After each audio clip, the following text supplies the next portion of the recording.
Actualmente la población afgana está huyendo de su país tras el retiro de las tropas del ejército estadounidense y debido a la toma del poder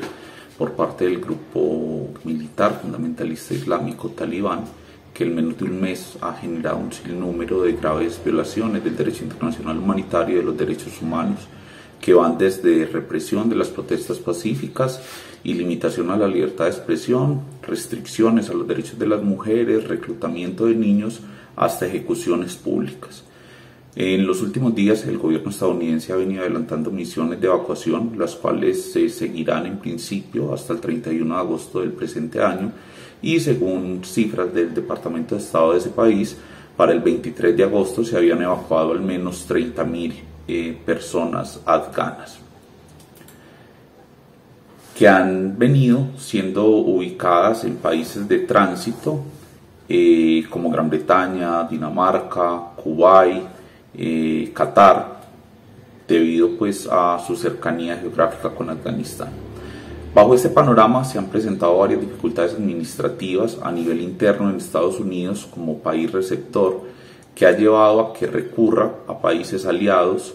entre ellos Colombia, para que reciban temporalmente a estos migrantes afganos hasta que el gobierno norteamericano pueda surtir los trámites internos para su asentamiento, y se especula que Colombia recibirá aproximadamente 4.000 personas provenientes de Afganistán.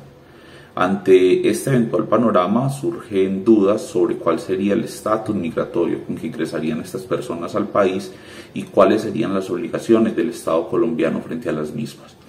Estas preguntas cobran una mayor relevancia si se tiene en cuenta que en diferentes medios de comunicación e incluso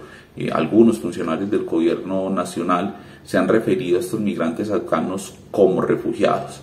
Y en este punto debemos recordar y tener presente que dicha condición, esto es, la de refugiado,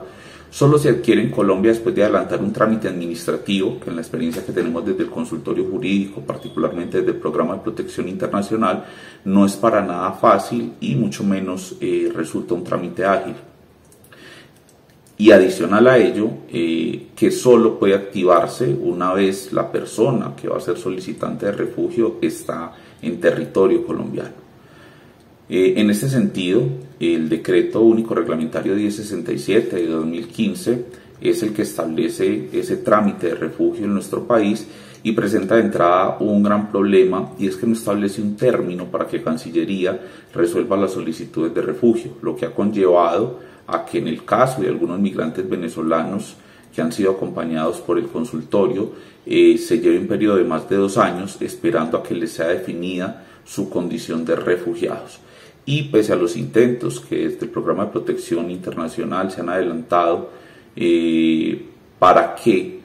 dentro de este trámite se aplique el término consagrado en el artículo 14 de la Ley 1437 de 2011, sustituido por la Ley 1755 de 2015, esto es, el término de 15 días establecido para el derecho de petición, esta interpretación ha tenido poco eco en los jueces de tutela.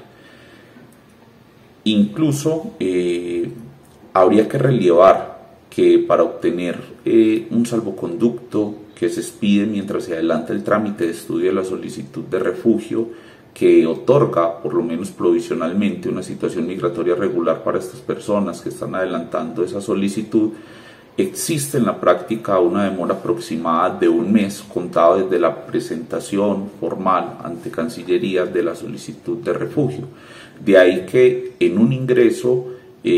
al país de estos migrantes afganos, bajo la normatividad vigente, no sería viable sostener que ellos van a ingresar al país como refugiados de forma inmediata, o siquiera que van a poder obtener en el momento de ingreso al país un salvoconducto que les permita tener una condición migratoria regular. De otro lado, y circunscribiéndonos también al marco normativo actual, debemos tener en cuenta que tampoco sería posible o dable que esta población ingrese al país bajo un permiso de ingreso y permanencia, PIP, que es una autorización administrativa que expide Migración Colombia a los extranjeros que pretenden ingresar al territorio nacional sin el ánimo de establecerse o domiciliarse en él, ya que en los términos del decreto 1220 de 2016, este permiso solo está dirigido a personas cuya nacionalidad no requiere una visa para ingresar al país, y en el caso de nacionales de Afganistán, Colombia les exige para su ingreso una visa de migrante tipo M. Así las cosas, para posibilitar un ingreso que conceda una situación migratoria regular al país a migrantes afganos, sería necesario hacer una modificación normativa tanto a la condición de refugiado y al trámite para su obtención, o en su defecto al trámite de expedición del salvoconducto o los tiempos de expedición de este, o al permiso de ingreso y permanencia, o en su defecto decretar o crear un permiso especial, como sucedió en 2015 con el permiso especial de permanencia, que fue creado y estuvo dirigido a la población migrante venezolana con ocasión del éxodo que surgió en el país vecino para esa época. Finalmente, de cara a las obligaciones que el Estado colombiano tendría respecto a la población afgana, cuya migración es forzada y se da en el marco de graves violaciones del derecho internacional humanitario y de los derechos humanos, al igual que ha sido el caso de los migrantes venezolanos, valdría recalcar que las mismas corresponden a todas las impuestas por la normativa internacional que ingresa a nuestro sistema normativo por bloque constitucional, y adicionalmente las consagradas en nuestra Constitución política, las cuales debemos recordar tienen en su gran mayoría como sujetos activos a las personas y no única y exclusivamente a los nacionales o ciudadanos colombianos. De ahí que deban garantizarse a aquellas y no solamente a estos. Sin embargo, tal como lo ha mostrado la experiencia con el caso de los migrantes venezolanos, sigue dándose un déficit de protección de dichas garantías a toda esta población migrante.